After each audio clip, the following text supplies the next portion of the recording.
AOC got schooled by John James over Trump's energy policy. If we were to place tariffs on 2/3 of the United States crude oil imports, what impact would that have on prices? Alexandria misinterpreted Trump's energy policy, saying that it harmed the economy. And right there, John James taught her what this policy actually means. Apparently, Democrat gaslighting produces zero emissions. And today, we're covering it all. So if you believe the truth isn't partisan, hit that subscribe button and let's jump right into it. Donald Trump announced one of his first major energy price policies, which is gas tariffs, including broader tariffs on Canada and Mexico. And these tariffs will increase prices in other commodities as well. So what I'm hearing is that despite all of this talk that Donald Trump and the Republican Party have about driving down energy costs, their first decisions are actually to drive up energy costs, including prices at the pump across the United States. And that has knock-on effects across the entire economy, right? These prices are not just contained. They're not just hiking prices on oil and gas. Oil and gas prices will then hike up prices on groceries and pretty much any good that gets transported, as well as housing and construction, correct? Yeah, that's right.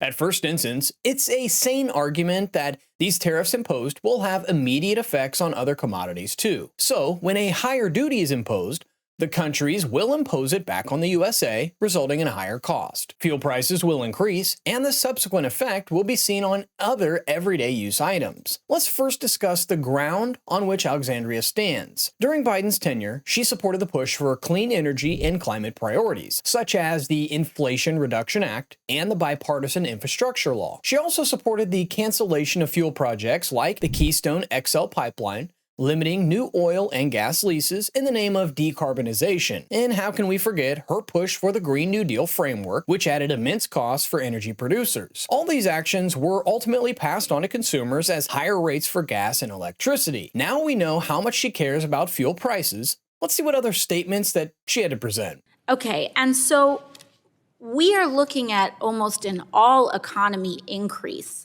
in prices, and that has also been backed up in previous price changes as well.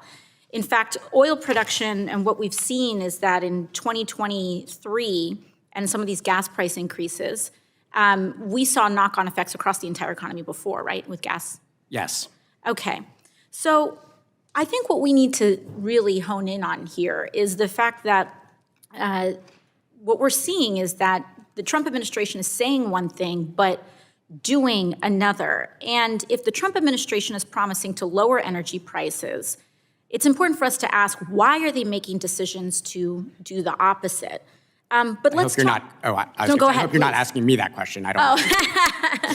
Now, we don't know if AOC did it on purpose or if she entirely misunderstood Trump's energy policy. Since Trump resumed office, instead of pushing green policies like the previous government, he made fuel rates his top priority, and it wasn't just big talk, as stats tell the entire story. The prices haven't soared much throughout the year, especially if we compare them with previous years. They have remained around $3 per gallon throughout the year. But now, as oil production is at an all-time high, the Department of Energy statistics expect it to go below $3 per gallon by the end of 2025. This is how former White House economic advisor Steve Moore stated it. Trump is into, as you called it, drill baby drill. And we're seeing some of the fruits of that. The result is right in front of our eyes. The U.S. Energy Information Administration forecasts a substantial 11% decline in oil prices by the end of the year. This is how John James compared it with the alarming effects of Biden's energy policies. Apparently, Democrat gaslighting produces zero emissions. But what does their radical agenda mean for constituents in my districts and your districts who pay more at the pump, who pay more for groceries?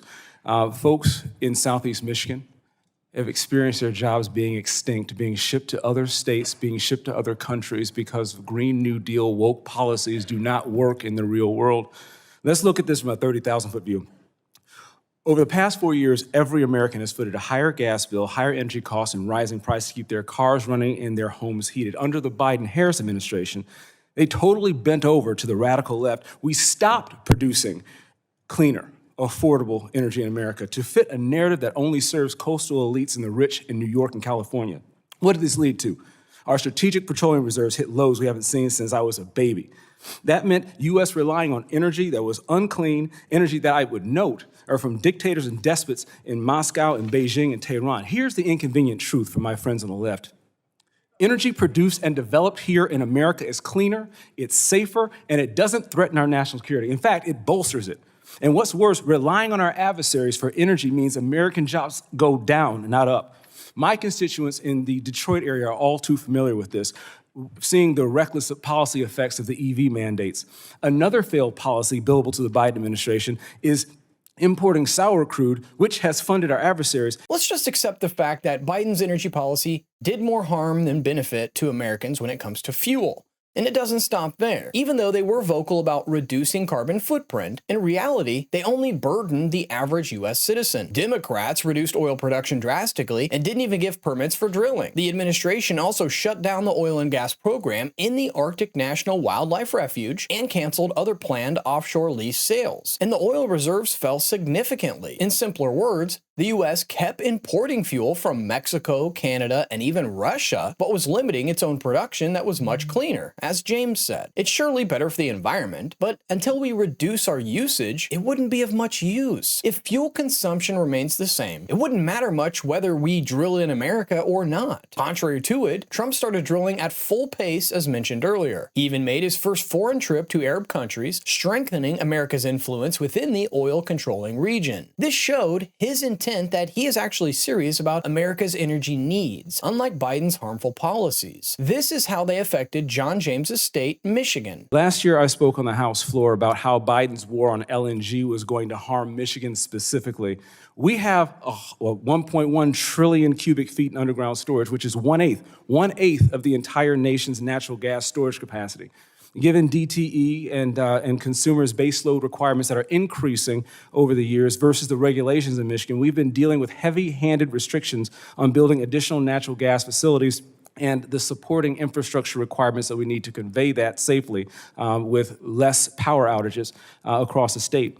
With a Republican House, Republican Senate, and White House, what can this Congress do to scale up natural gas as a reliable source? Again, Mr. McCown.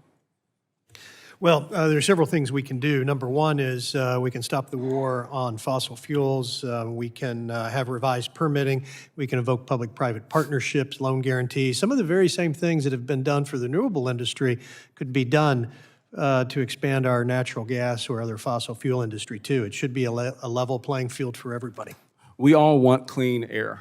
We all want clean water. We all want to reduce pollution.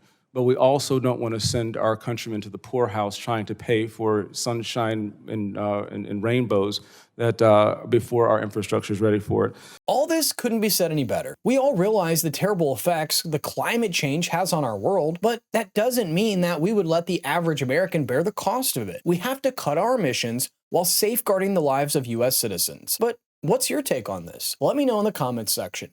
Make sure you subscribe before you leave so we can grow and continue bringing you more neutral content.